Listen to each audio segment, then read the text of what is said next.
Murderer with his heart full of hate, taking innocent lives and sealing their fate. A soulless act that we cannot debate, a stain on humanity, a heavy weight. The criminal, a thorn in society's side, a threat to our safety we cannot hide. We must fight against this evil tide and bring justice to all those who have died. The land of hope in the land of dreams, where freedom reigns, or so it seems, a beacon of hope, a shining light for all who seek a better life. Immigrants far and wide, with hope and dreams they cannot hide. They come with passion and desire to build a life to reach higher.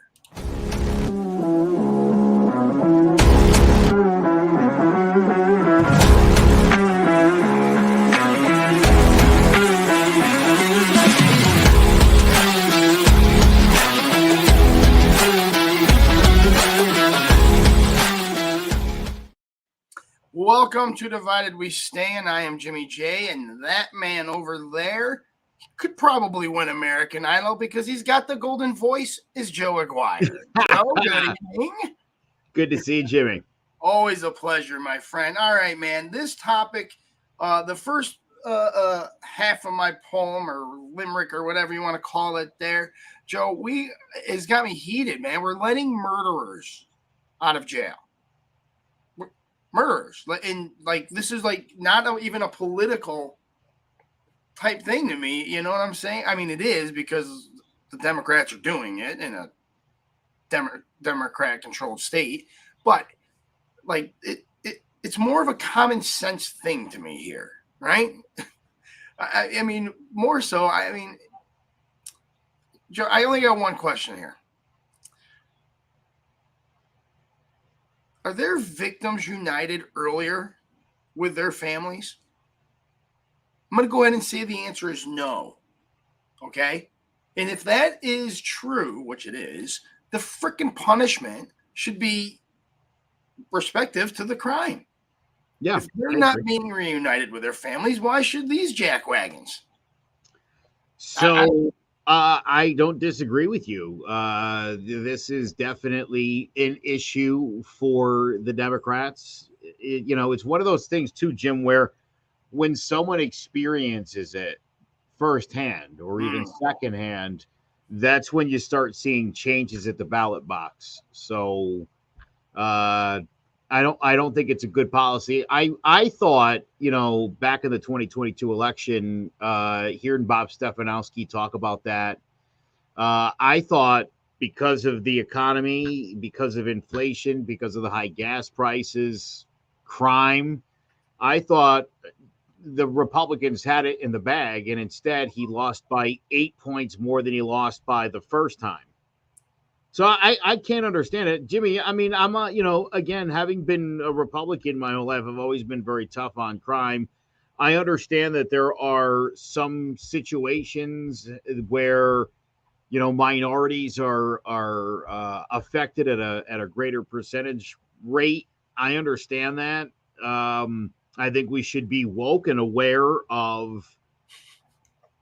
We should be aware of the racial ramifications of things. But if you commit a crime, it's too late. You can't save that person, and giving them a short sentence and hoping they're going to learn their lesson from catching a break is unlikely. So I agree actually with what you just said there, man, right? That there are marijuana charges that can be wiped away. There are, small minor infractions here and there. I get that. I do small misdemeanors even. Okay, I understand that. But we're not talking about that here, right? We're talking about felonies. The state of Connecticut commuted 71 people with 95 felonies. Therefore, simple math here, multiple felonies. People out of that 71, there were people there with multiple felonies, right? There was one gentleman who was sentenced to, now I don't have the exact number, but it's pretty sure it's like 85 years. right? If you get sentenced to 85 years, Joe, you done something bad. I don't know what it was, but I can't imagine it was stealing a pack of cigarettes from your 7-Eleven. All right? You did something really heinous. You got 85 years. They just commuted 67 and a half of those years, Joe. 67 and a half. That is not punishment, in my opinion. What I don't know what else I can say. I don't know what else I can do. I mean, there's only one reason in my mind, Joe, and I've thought about this for a long time. Like, why in the world would somebody do this, right? And we're seeing all over the country, right, about these soft on crime prosecutors, these soft on crime DAs, like Gaston out in California, Bragg in New York, right? Very soft on crime. In fact, I just read an article that there are scores of laws that are no longer being prosecuted in the state of New York, right? And there's a list of them. So that's great. Anybody can get this list. We're like, look, these are all the crimes I can commit now without being prosecuted. They put it out on the freaking paper. They wrote an article. Like that's like the. I didn't think anybody could be that stupid, right? It's a reasonable thought to have. Let's give this list of crimes that we're no longer going to prosecute out to all the criminals on the street. There you go. Have at it, guys. So there's only one thing that I can come up with. There's only one thing, right? And I'm quickly starting to become a conspiracy theorist in my own head. I love it. And it's bad, Joe. It is. It's but I can't, and I'm hoping to God that you can bring me back to some kind of reality here. Otherwise, I'm going to keep going on and thinking this conspiracy theory, right? Step one, you get a great education and you make people dumb. We're proving that we're doing that, right? The test scores are down. People, in my opinion, are not as common sense, street smart. I'll say that. Like, they're very technically savvy, right? This is the smartest generation we've had. Right? That's what they say, right? They're very book smart. They're very technically smart, but street smart, common sense wise, they're not smart. I mean, they're not. They live in a bubble. Yes, right. You see what I'm saying? So you're making people dumb here. The other thing that makes people dumb in this, in my opinion, and this is just, I don't know if this is just my opinion, but I'm going to say it now, is TikTok. You want to know why TikTok makes people dumb? Because it turns everybody into a 15-second headline. That's all your attention span is anymore now. People, is 15 seconds. That's what you're being brainwashed into thinking that short of that short, right? That short-sighted. What were you saying? I'm saying TikTok is an evil thing. All right. But anyway. Listen, not to mention a couple more things about TikTok. Obviously, everybody knows China owns it, and the algorithm that our kids are seeing in this country is not what they're seeing in that country.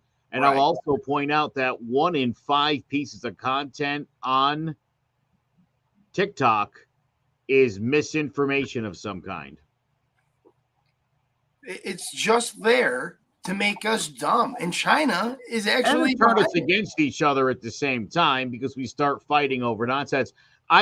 Jimmy, about 2 weeks ago, I watched a video that called the Space Shuttle Challenger a conspiracy theory and suggested all those people are still alive. Yeah, I don't understand those kind of conspiracy theories, right? Like those ones, the landing on the moon, There's a lot of that stuff. Freaking Sandy Hook, all those conspiracy theories. My favorite one is that Hillary Clinton and Bill Clinton are eating babies, right? I love those. Those are my favorite. I'm glad you don't believe that. What's that? I'm glad you don't believe that. Of course I don't believe that. Come on, man. So let me get back to that. Let me get back to my conspiracy theory. All right? Let me get back to my conspiracy theory. I'm dying. So you degrade education. You degrade authority figures such as cops, right? And then parents. And Dr. Fauci. Dr. Fauci. Let's Right? disparage that guy too. Take down the authority figure on. You take Yeah. you take down authority figures like cops and parents. Right? We already had the defund the cops movement. Now we're in the government knows how to teach your kid better than your parent Defund movement. the FBI. Defund the well, that was yeah. Those you Defund the guys FBI, like right? 3 months ago. Yeah. Right. And then you cause chaos in the streets. And how do you cause chaos in the streets? You let the freaking fox in the hen house. Oh, I got a better way. You kill a guy on the streets of Minneapolis. That would do it. Yeah. And then touch off riots. See, this is now are going to be organically grown, right? Now, I'm serious, Joe. Well, there's going to be chaos. There's going to be panic in the streets. An insurrection at the Capitol. And then, guess what happens? Final step? They try to overthrow the government. No. Big Brother comes down. The government comes down and says, "We're going to save you all by taking over." And there goes the country. There goes our republic. Tell me there's another reason people invade the Capitol. People invade the Capitol and get guided tours while inside. You're not buying that. You think the video was made up? Like they doctored the entire video, Joe? He took out video when they got inside. He took like a minute of video out of 41,000 hours. That could have been when the guy was leaving. 41,000 hours. They got inside, right? And they started looking around, man.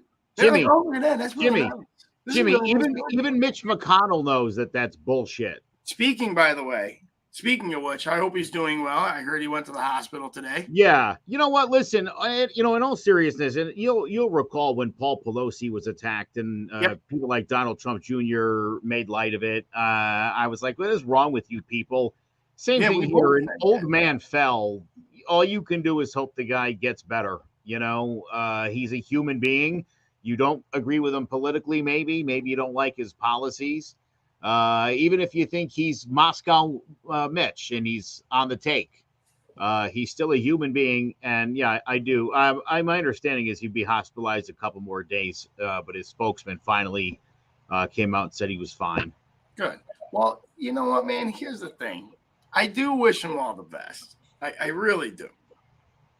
But maybe I'm sure Donald Trump does too. Right?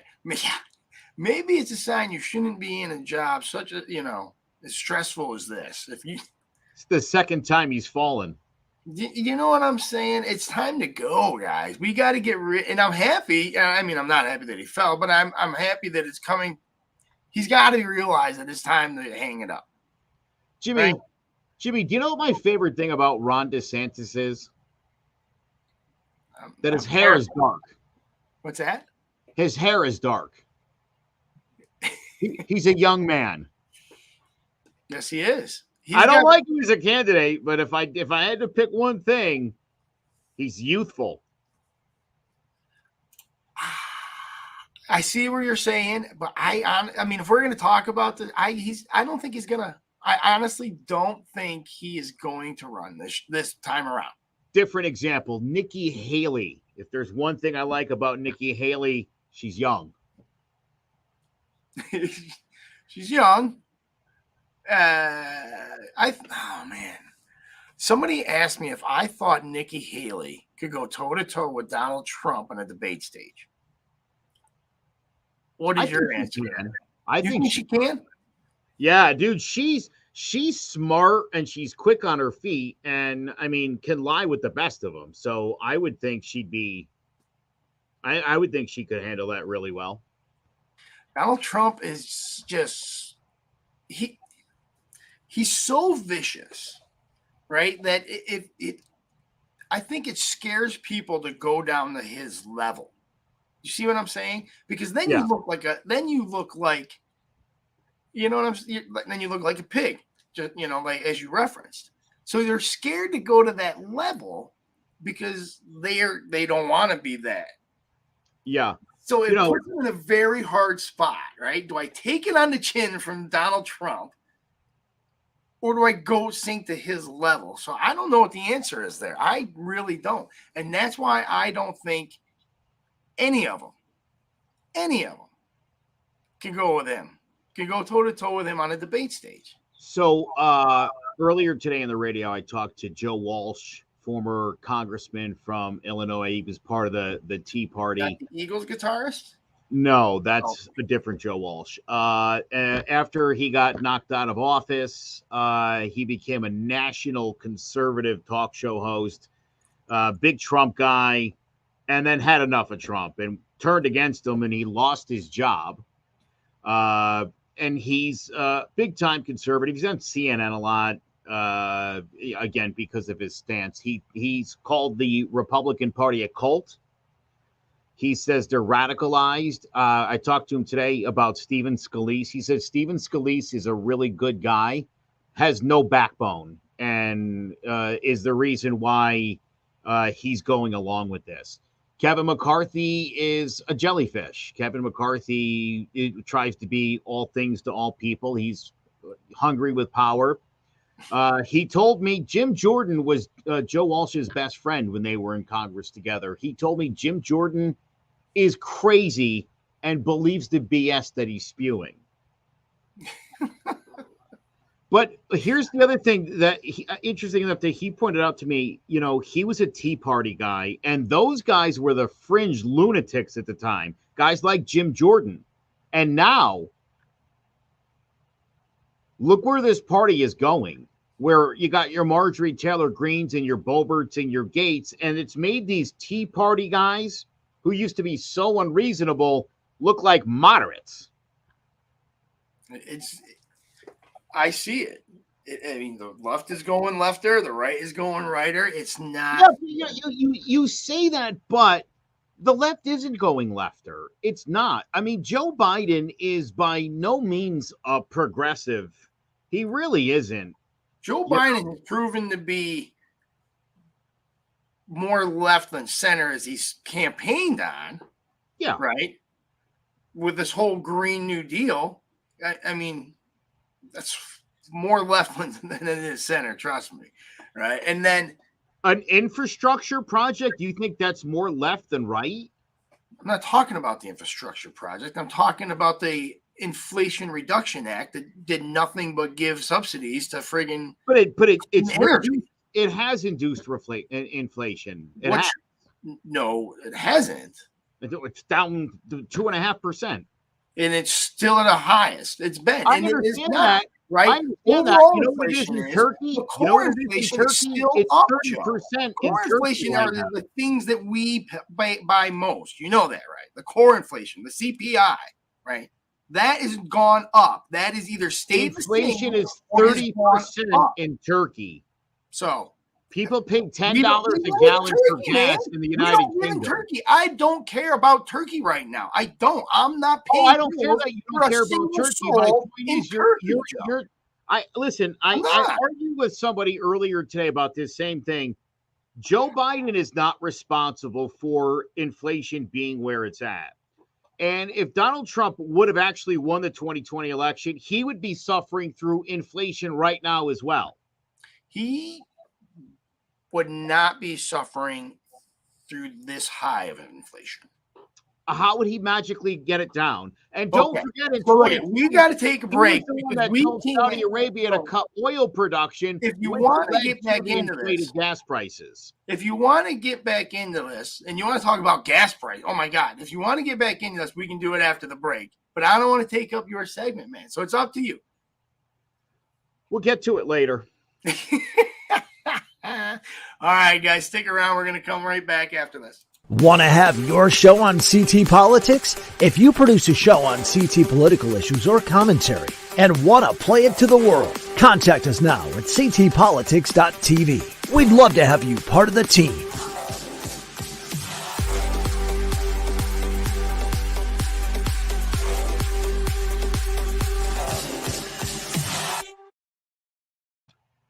Welcome back to Divided We Stand. Well, plain and simple, Fox News is full of liars.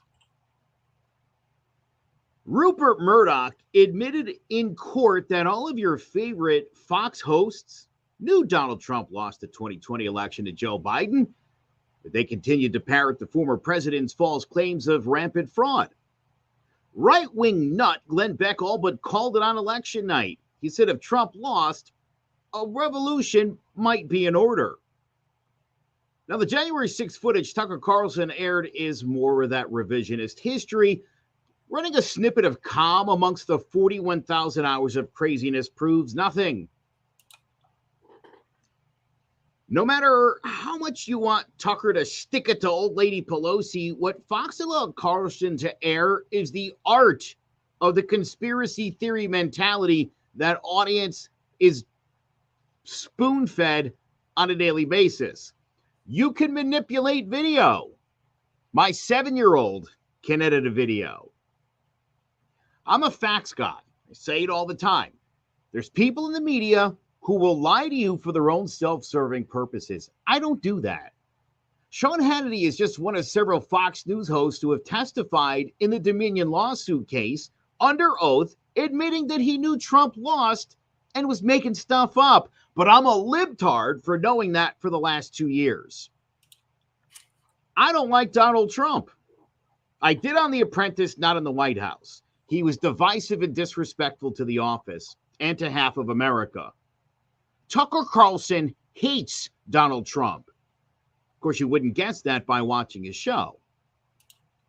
The January 6th committee was a bipartisan commission. Republicans didn't fully participate, but I think their credibility on this is compromised right now. We know what happened, and we know Trump did hope to remain president after that day. That's not how America works. No fraud, nothing stolen. We should have had a normal, peaceful transition of power.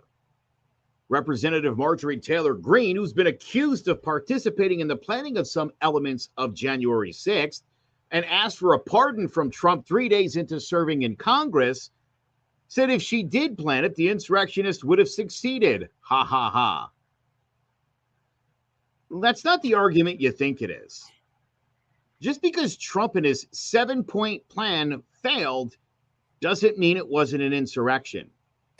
There have been weaker and more disastrous coups in history. I do think a lot of people who showed up are getting a tough deal, but the folks who planned it and assisted in the planning of January 6th should be facing serious charges and not still sitting in Congress. By the way, the suggestion it was Antifa or the FBI or some leftist nuts dressing up as Trump supporters as part of a conspiracy, ask yourself this question: why would the left want to overturn the results of an election that they won? That's a good point, my friend. That is a good point. I mean, the rest of this is, duh. Obviously, so you and I have been on this show for we've been doing this for how long? It's been a long time. Right? And how many times do we come on here and say, well, during, back in the day when Don Lemon was on the late night and what was the other one there? Cuomo? Yeah. Cuomo. And I would slam them, right? And I would just be like, and Rachel Maddow, I would just friggin' plaster her. And you'd have to try it, and you'd be like, well, it's no different, man. And then now it's just my turn, and I want to sit here, and I'm going to take it, right? And I will. It's ratings at that point. After 5 o'clock, it's a ratings grab. And I've said this all along. I don't like Tucker. I don't like Hannity. I don't like Laura Ingraham because it's a ratings grab at that point. It's not news. Right? It's all opinionated pieces, and it's just a ratings grab. So they're going to be the what is his name? Milo Yiannopoulos, the provocateur, right? To gen up emotions, to take it. So Fox News is wrong in that regard. But again, I've never supported those kind of shows, and I've always spoke out against them on this program, right? And I think everybody should, unless you watch it for entertainment's sake. You want to watch it for entertainment's sake because you think Tucker Carlson's hair looks funny, and it does, then go right ahead. Right? But, you got to know and you got to understand that that's not news, right? That's opinionated. That's what Tucker Carlson thinks will grab more ratings. It's not even what he thinks, right? But it's going to stop there. but does Fox News have an obligation as a news organization to not allow anybody to air stuff that is completely false? I think all news organizations have that obligation, right? And again, said it a million times, the 24-hour news cycle destroys and is continuing to destroy this country, right? Because this is and I don't like using this word, but it's true. This is the propaganda periods, right? Between 6 and 11 o'clock, I'll say. That's the propaganda period on both sides of the aisle, and people are digging it. They're digging it. And it's sad. If we could do away with the 24-hour news cycle where all you have to report is the news, and then people get to go out there and make their own decisions. Again, I'll bring this back to friggin' TikTok, man, right? TikTok has turned us into that headline society. So news stations now just have to give you big, bold, blood-leading head, if it bleeds, it leads first headlines. And you're going to be, oh, yeah, because you're a 15-second mentality. So, I get it, man. I understand the anger on the part of the left. I understand why you would feel stupid if you're on the right. I don't, because I've been saying it all along. It's been a ratings grab. But here's the problem. 70% of Republicans think that the election was stolen. Where does that poll come from? Because you know what? I don't see that number. I Look it up. Dude, I see a bigger number than I'd like to see. Seriously, I feel like either most people I talk to are too embarrassed to admit they still think that, or that number can't be right, because I feel like most people are like, yeah, no, I know. But again, I don't know if they're saying I don't know. I'm not sure. I'm saying, look, I say the number. But I've seen that number. I've seen that number multiple times. Joe Walsh mentioned that number to me earlier today when I interviewed him. And again, I've seen it and I've heard it around. It seems like a pretty solid number. That's really high. Dude, even if it's 50%, that's too much. Believe that Trump's won the election. Yes. Thinks that there was fraud and that it was the fix was on. Hey, man, I let them think what they want to think, dude. And I understand what your problem is. I understand that now the news is creating culture, right? And I understand it. It's influencing culture in whatever way, right? And I get that. And it shouldn't be. And again, right? Again, it happens on both sides of the aisle. It happens on both sides of the entertainment aisle. And it shouldn't happen, period. Okay, again, we got to do away with this 24-hour news cycle. We really do, because you know what? The answer is not a ministry of truth. That is not the answer. No. So, but here's what we do need. It's high time that, because my other concern is that these Fox News viewers, I used to be a big Fox News fan. I loved Fox News. When we invaded Iraq, right through Mitt Romney, I watched Fox News was always on. I started to get the sense that they weren't being honest, and then I saw some videos on YouTube that proved it. And I swore after I got divorced, I wouldn't let anybody lie to me on a daily basis ever again. And so I decided I was done with Fox News at that point. There are people who either don't care they're being lied to, or they're being lied to by their media and it's forming their opinion. And I hate that.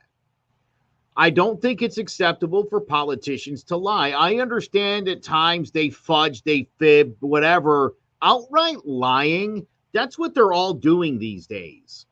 All of them. Not all of them. Certainly both sides, if that's the suggestion you're making. There's certainly dishonest politicians. But you said to me, like, it's just baked into the cake, and I'm like, no, I don't.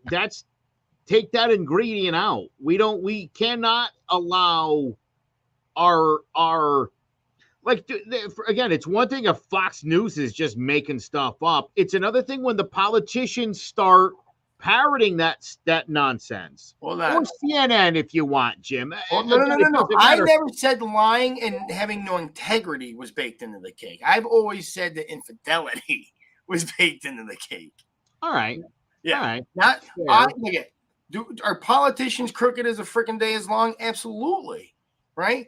Does re-election, and I say this all the time, re-election starts, your re-election campaign starts the day you get elected. Right. Right? And everybody knows this. So all of us, you don't, like, it bothers me that we can just think that these people actually genuinely care about us and then not hold them accountable to it. Right. That's what I'm saying, Jimmy. They've divided us. We rely on them. Whichever side you're on, you are relying on your politicians to get your way of life carved out for you. Yeah. They owe us. The obligation they have to us is to be honest with us. Oh, my God. Yeah. You know what? The other thing, you should be able to watch CNN or Fox at any time and not think the people that are talking to you are just making stuff up. In my world, Joe, I like that though, but in my world, if you're a news network like Fox News or CNN, which stands for news, right? They would just be talking the news. So theoretically, they'd be saying the same thing because it's just the friggin' news. Right. Ideally, that's what the news should be. Everybody should be saying pretty much the same thing. And we've gotten to a point where they're not, where they're looking at the same reality and saying two completely different things. We can't. This country is in trouble right now, I think. I really do. I've said this 100 times, but go on. And how do we get out of this? Right? Again, we can't. I mean, right now, someone gets murdered, and it's like, which side are you on? Like, he deserved it. No, he shouldn't have been. Like, that's where we're at right now, and that's not healthy. We can't even see murder and be like, oh yeah, that wasn't right. That's an issue. How do we get over the minor differences we have politically speaking if we can't even look at murders on video and say, well, that cop shouldn't have shot that unarmed black guy who had his hands up? You know what I'm saying? Like, that's where we're at. So where does and again, I mean, the name of the show, Divided We Stand, because that's what we are. And I don't know. When we're not, we'll change the name. Right? What? I said, when we're not divided, we'll change the name. Yeah. Well, it'll be called Standing in Lockstep. Together we stand. We're together we stand. I like that. There you go. Stand together. Yeah, that would be beautiful. But how and when is that going to happen when we're still, again, dude, Joe, Mitch McConnell straight up like called out Tucker Carlson's nonsense. No, on the House floor. Like, that's I told you, crazy. I don't agree with Tucker Carlson. You're blast him, man. I'm just going to go like this and let you go. Yeah, right but ahead, my friend. Jim, the problem is how Hold many on. people don't know he was opining or that he manipulated them with video? They don't want to believe that. Nobody wants to believe that, right? Right. You didn't want to believe that, right? When I told you about the Charlottesville video with Donald Trump and how CNN and MSNBC completely edited it to make it sound like he said what he said when he absolutely said the exact opposite in real life. So I get it, man, right? We're both there. We are. Excuse me. Sorry, man. And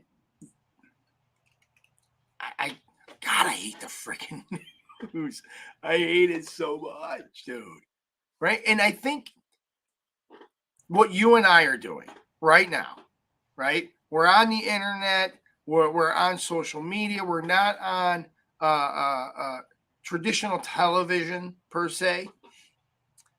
And we're out here and we're talking about from two completely different angles. And yet tomorrow we're going to go to the parade and our kids, can play together and stuff like that. Yeah. Because, and this is what it's going to take to get us back together, right? To make it to where it's together we stand. And people ask me this a lot with my military experience. I'm like, Jimmy, what do you think it's going to take? And I say, it's going to take one thing and one thing only. And you know what that one thing is? What's that? I'm going to tell it to you right after the break, all right? We're going to take a short break right now, and when we come back, I'll give you my answer. Stick around, guys. So, Jess, why did you become a realtor? I worked in various customer service jobs, so I wanted something a little bit more rewarding. Becoming a real estate agent, being able to help people find their forever homes or their investment homes, starter homes. It's very exciting, so a lot of fun. Now, you've gotten off to a really good start in your real estate career. What has been the most rewarding part of this for you so far? Helping people, especially like first-time home buyers, finding their first home. They're so excited. I'm so excited to help them. So it's a nice, rewarding part. What is it that you think makes you different than other real estate agents? I think that my various roles in customer service has helped me. So I like to ask a lot of questions and I want to know what I'm doing. So I think that helps a lot because I'm not going to steer people the wrong way. I'm going to make sure they have knowledgeable decisions and help them find the right home. Last thing I'm going to ask you is, and I know these are words that you live by, but the mantra at CTBB Realty is? People over paychecks, do the damn thing. And that's what we do.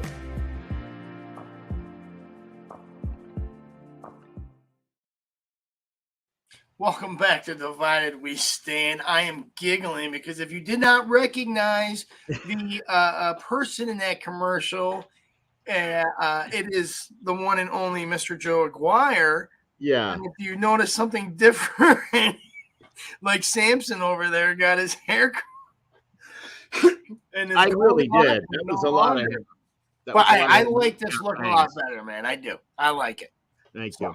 My answer, what is going to bring us back together, Joe? World War III. That's it. That's it. I hate to say it, but like the day after a terrorist attack always World War III, man. Yeah. It's going to take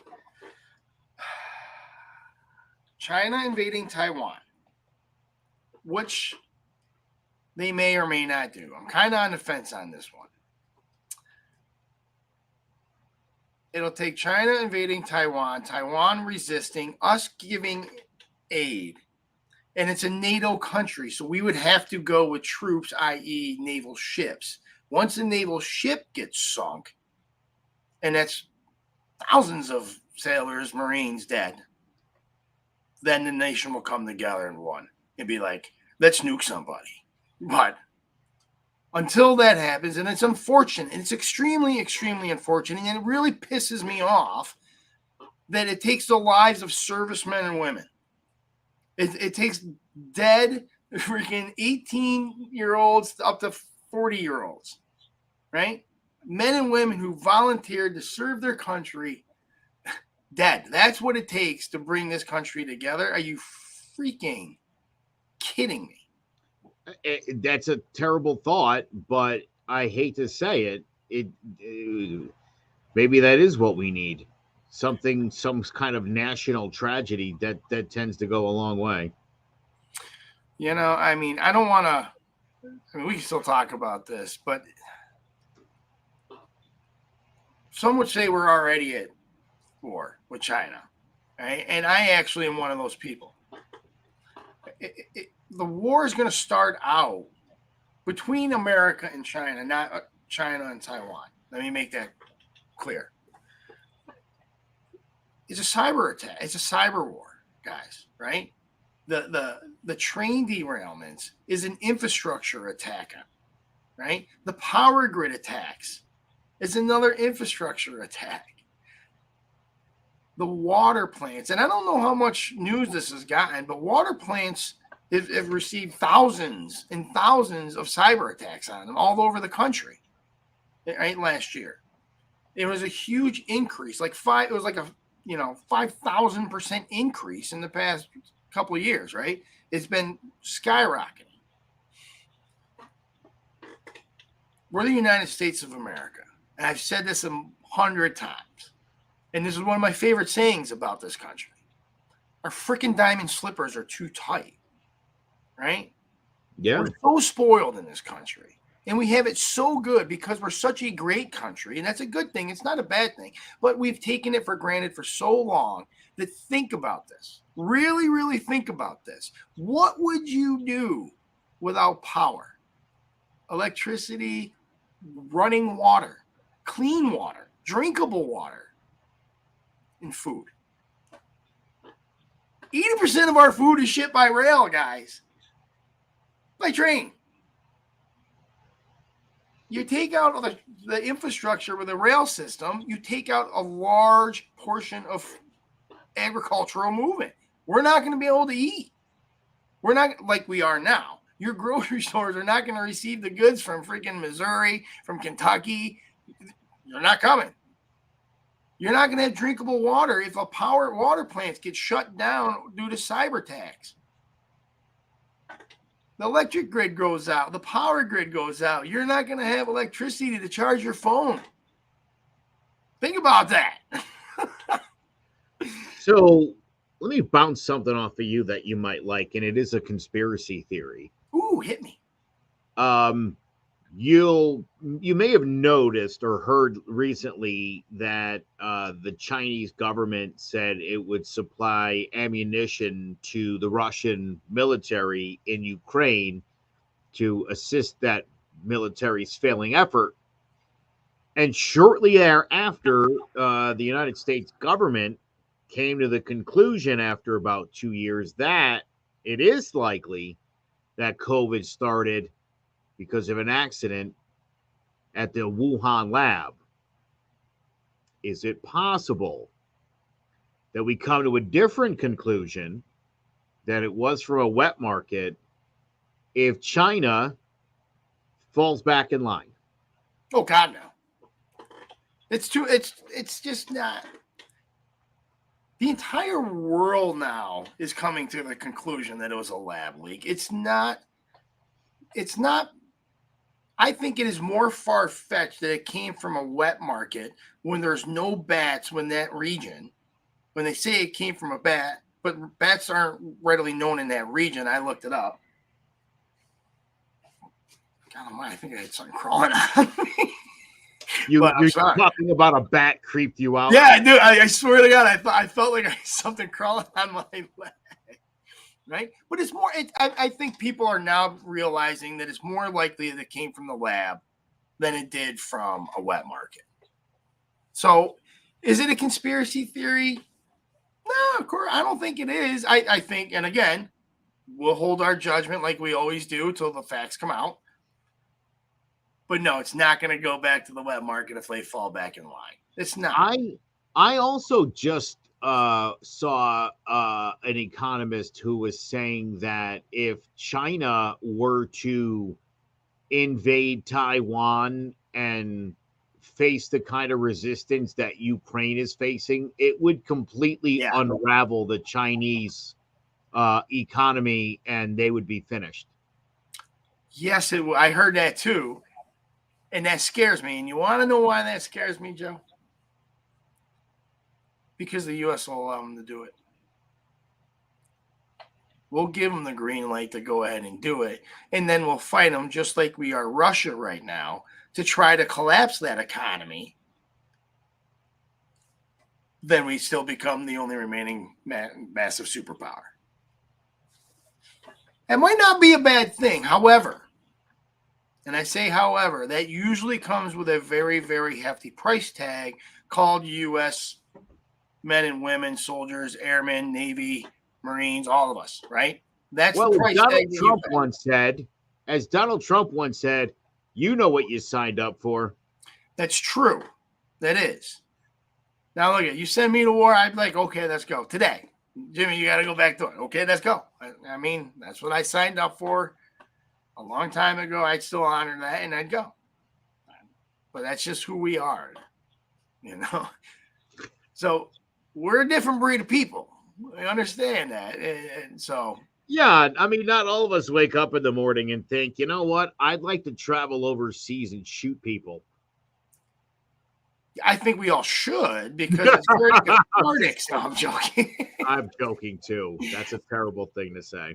And thank you, by the way. I would. We should probably spend a minute on every one of these shows thanking you. And no, absolutely not. You're not going to thank me. Service. No, you know what? All jokes aside, I'm having a little fun with you tonight. But yeah, I mean, that's I've got a lot of friends who have served. I've got friends who have been injured and shot. My couple of friends that were killed serving in the military. So, all the respect in the world for anybody that like you said, a different breed and a different mentality, and certainly a love for the country that you can't question. Which is probably why I'm so freaking angry right now. Which is probably why I want to do this podcast with you, Joe, and try to make some sense of what's going on and try to see if we can't make some kind of a difference. If I can get a couple people together, be able to talk about it and not hate each other, that's a start. Right? And that's what we really need. We need somebody to start it, and why not us, Joe? Right?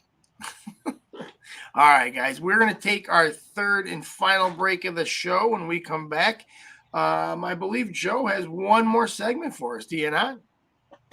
I do, and we'll see how it goes because I think there was supposed to be a video or two, and I don't have them. Ooh, all right. That actually might be my fault, but I might have sabotaged that because I know. All right, hold on. Stick around, guys. We'll be right back. There's no bigger investment than home ownership, and to make sure the house is up to your standards, you need a professional to look it over. Brian Flanagan from Shamrock Home Inspections is a licensed home inspector and a member of the Connecticut Association of Home Inspectors. Brian was a contractor for over 15 years, so he knows how homes should be constructed and how mechanicals should work. What makes me a good home inspector was the 20 years that I was a home improvement person, doing all the different repairs that I have done and what other people have done wrong that I had to go out and fix. So I have a pretty quick eye on seeing what's right and what's wrong. Before you move, call Shamrock Home Inspections. Before you make the biggest investment of your life, call Brian Flanagan from Shamrock Home Inspections at 860-268-2566 or visit shamrockhomeinspectionct.com. And we are back. Jimmy, I thought it might be fun. And again, this bit's going to go off the rails a little bit because I promise you there's at least two videos I think that were supposed to play, two clips that I did not give you, and that was my bad. So let's talk and get to know Tennessee's Senator Marsha Blackburn, a.k.a. the Marjorie Taylor Greene of the U.S. Senate. In case anyone doesn't know, she was, I kid you not, a home ec major from Mississippi State who takes money from the Russians, the NRA, and the Sackler family. Those are the people that gave us OxyContin. That's no joke. Marjorie Taylor Blackburn was recently named to the most corrupt list of all of our senators. You'll recall shortly after Joe Biden shot down that balloon, Marjorie Taylor Greene came out of a classified meeting where she started to basically explain everything she learned in the classified meeting. Yeah, you see what I'm saying? This lady hates most things that are good for us. And her hair is a disaster. Have you seen this lady's hair, Jim? I mean, my God. My goodness gracious. Now, I'll tell you, Marsha Blackburn hates socialism. She hates it. Tennessee is the number 2 most conservative state, as in they're number 1 in medical bankruptcies, number 1 in disenfranchised black voters, number 1 in rural hospital closures, number 3 in violent crime. They're at the bottom in poverty, pupil spending, infant and maternal mortality rates. Apparently, Marsha Blackburn thinks her welfare state wants a wall on its southern border. Got to keep those people from Georgia, Bama, and Mississippi out of Tennessee.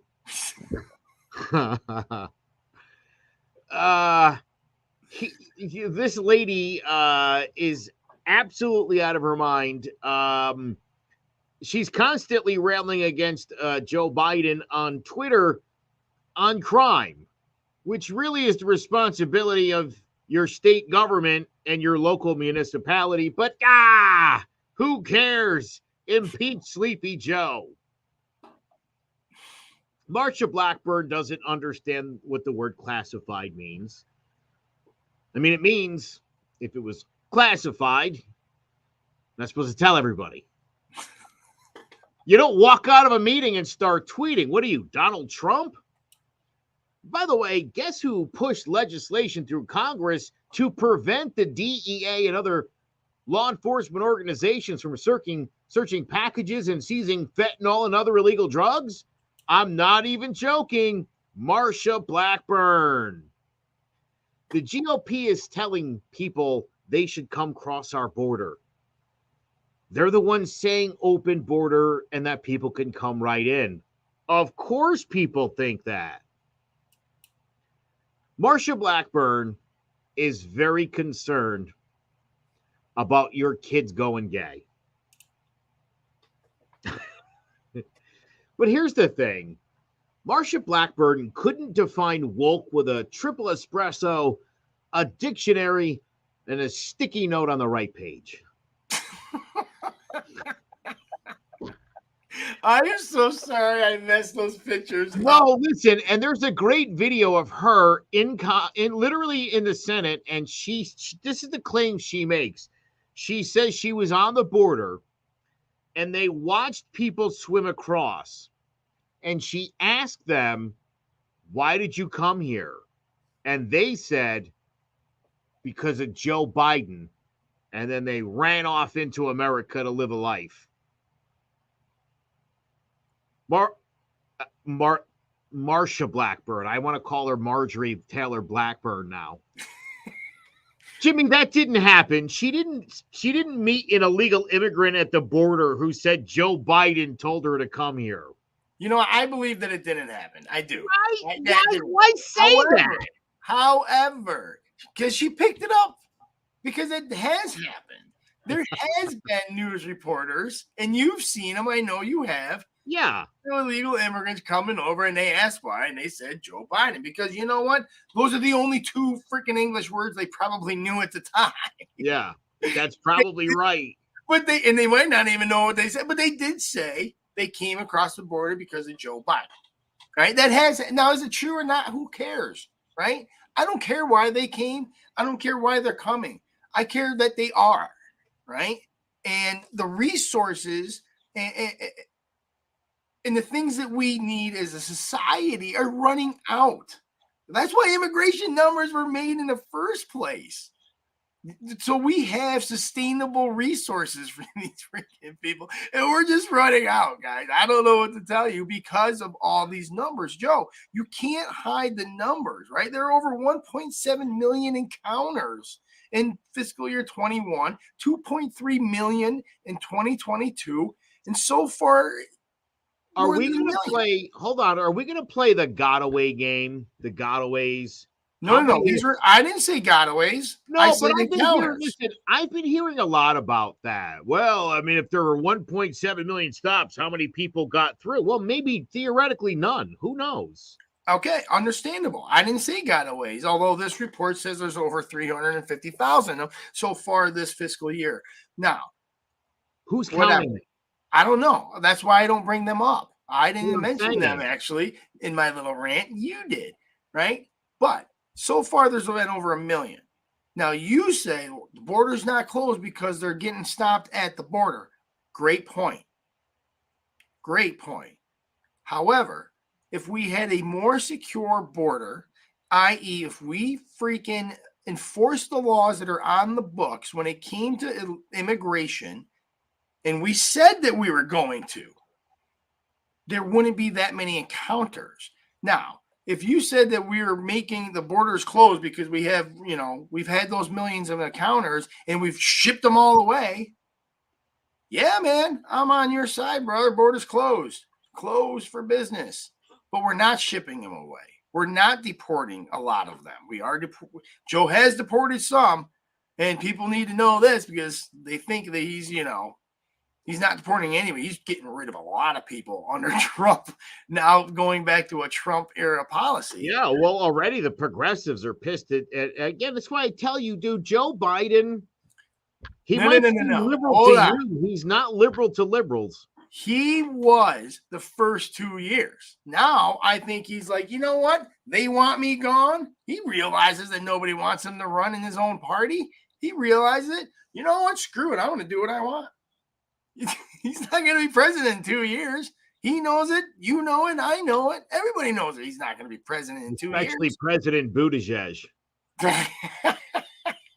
I would give Newsom more of a chance than Buttigieg. Honest to God. You wouldn't? I'm not even going to ask you why.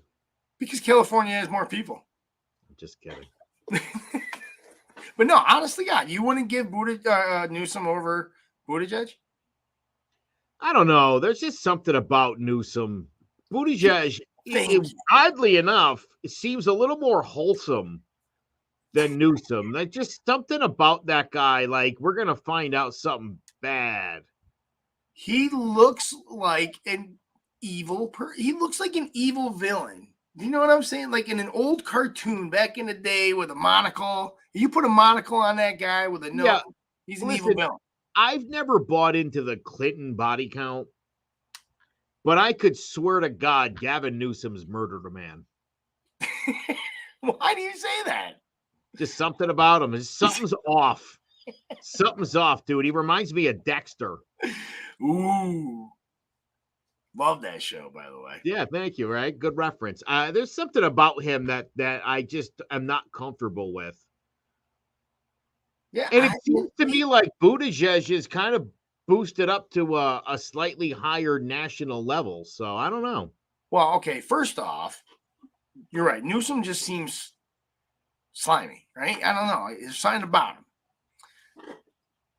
Buttigieg was raised to a national level and is now getting booed.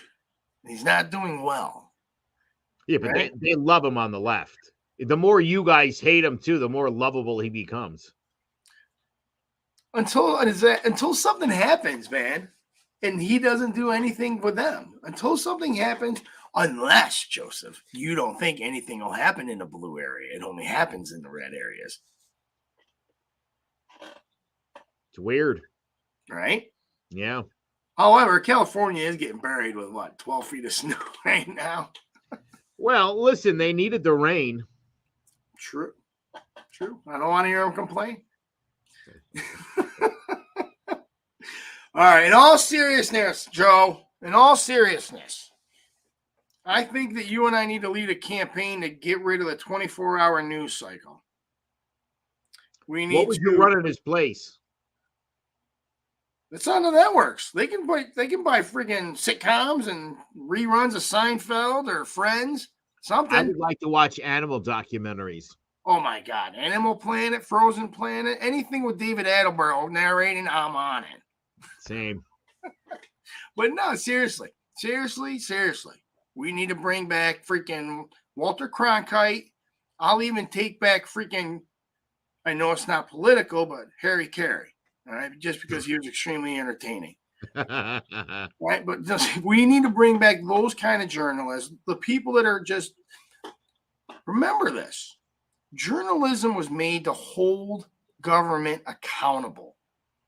That's what true journalism was invented for, to be the truth seekers, to hold government accountable, not to be the government freaking puppet, i.e. the Republicans and the Fox News and the left and the freaking CNN and MSNBC. I'm not excluding any of them. They're both got hands up each other's butts and doing this thing, right? And that just needs to stop, because all it is doing more damage to the country, driving more of a wedge between freaking family members. Family members. Are you kidding me? And the last time, Joe, I would like to remind you, when we talked about that, brother versus brother, was a civil war. Like, are we honestly going back to the days where we can't agree so much that we want to kill each other? Well, I'll say this, Jim. There really hasn't been a ton of political violence. You know, you would think where we are and the way things have been playing out that there would be more killings or violence directly associated with Trump, Biden, Clinton, whoever. And that, for the most part, hasn't really been the case. So I think if there's any silver lining here, it's that we haven't quite gone down that road. And if there's a way we can get out of this in the near future, we might be able to kind of avoid going that route. Well, because it feels inevitable otherwise. Well, again, I don't mean to be over dramatic. I apologize. And I don't think it's going to be, and we've talked about this too, I don't think it's going to be a shooting war, gun violent war amongst ourselves. Again, it is going to be a commerce war. Walmart is going to become Republican. Target's going to become, I'm not saying, it's just example, right? Nike's going to be Republican. It's funny. I heard the term earlier today, go woke, go broke. And I was looking at a list yesterday of all the woke companies in America, and it's pretty much every single company. And I thought to myself, and you know how I feel about this, most of these companies are not woke. They don't give a crap. They want money. And they see a niche market of maybe transgender females or independent women or whatever, and they're going for that. And if they have to play woke to get it, they'll do it. But to lose your mind about it, to me, makes no sense. These companies, they're not going broke by going woke. They're doing really well. That's why they're doing it. We have marketing people who look at things and they're like, oh, that's a good idea. Let's do it. So it's not even like they were guessing what the backlash would be. They already know what it is. 56% of people in America, including 86% of Democrats and 61% of independents, think being woke is a good thing. They understand it to be, all it means is to be aware of social injustice. You're not owed anything. You don't have to be guilty of anything. Nothing more than that. It's about 40% of Republicans who are convinced that what it actually means is follow our agenda. It's not what being woke is. So I have noticed a large downtick in the cancel culture. And right, it's a good thing. That is a good thing, right? And this is why I'm going to disagree with your numbers just a tiny bit. I think people have now realized the term woke. Okay, and I will fully admit this, but it's just like everything else. And the term woke has become a word that's been weaponized, right? Which it shouldn't have been. The term should never have been weaponized, but now it has become synonymous with this either far or very good progressive thing or very bad progressive thing. Then there's no in between, right? And it's Right. awful. And it's awful. So I'll give you that much, right? However, the fact of the matter is that even here in the state of Connecticut, right? And I can only, and I'll speak for the state of Connecticut, there are very few registered Democrats and Republicans. The majority of them, don't they fall right here in the middle of the unaffiliated and the independents? 41% of Connecticut residents and 42% of people nationally are unaffiliated voters. So the majority, Yeah.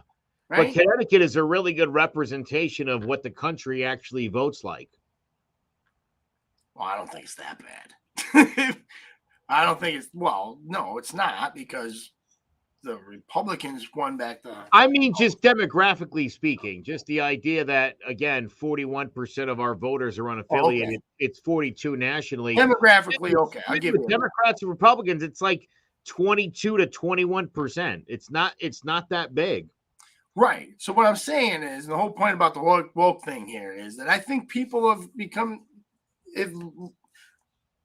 shifted more, that being woke is more of a negative thing, because they're like, oh, these guys are woke. Oh, no. So, and everything is woke is starting to die down, right? The cancel culture, the doxing, you don't hear a lot about that anymore, right? So it would, again, great things, but now I think people are like, oh, that's being called woke, I'm going to stop doing that. Well, But again, woke by liberal definition is awareness of social injustice, and I think mission accomplished.